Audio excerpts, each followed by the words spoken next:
Hello and welcome to Math Lessons with Linda. Today's topic is log equations.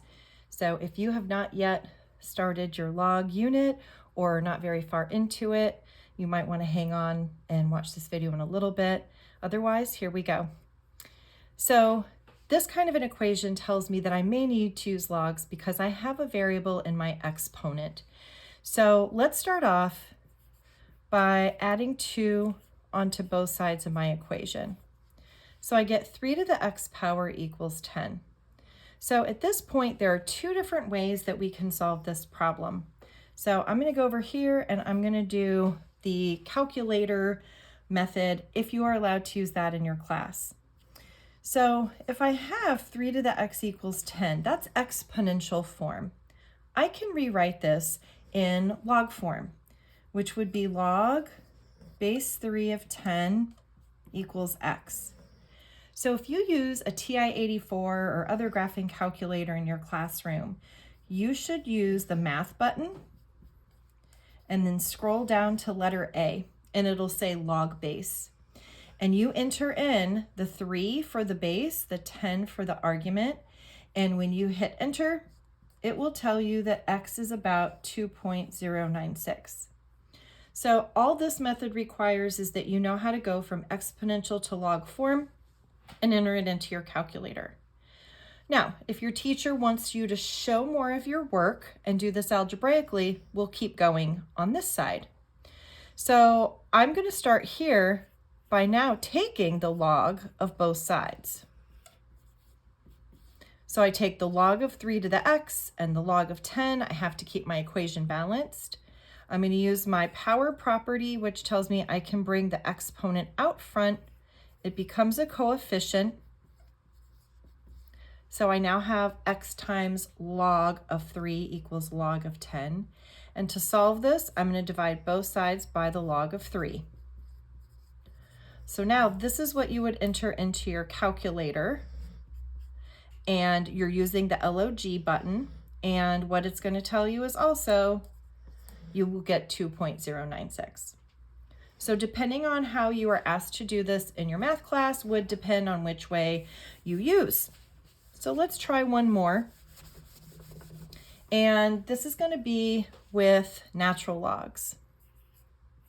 So e to the 2x minus 2 e to the x equals 15. When you see e pop up in an equation, that should tell you, oh, natural logs. And since I have 2 terms that have the variable in the exponent, I think I'm going to treat this like a quadratic. And so I'm going to move the 15 onto the left side and set my equation equal to 0 because I think this is a factorable problem.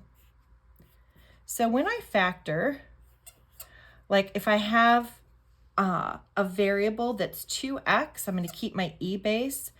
For the rules of exponents, all I have to do is just split this up, and as long as these 2 add together for the 2x, for this exponent, I'm good. X plus x is 2x. I think I can do that. Plus, that's what my middle term needs to be. That's my clue. I'm going to factor the 15 into 5 and 3, and I'm going to make the 5 negative and the 3 positive, because I need 2 negatives for my middle term. So the 5 has to be the negative, it's the bigger. Now each of these we would take and set equal to 0. And then we would solve. So I'm going to get e to the x equals positive 5 and e to the x equals negative 3. At this point, I'm going to stop and I'm be like, big red flag here. I can't take e, which is a constant, and raise it to any power and still get a negative number. I'm either going to get really large numbers if I keep making x very big, or I'm going to get really small fractional values if I make x like negative 100. So I reject this answer.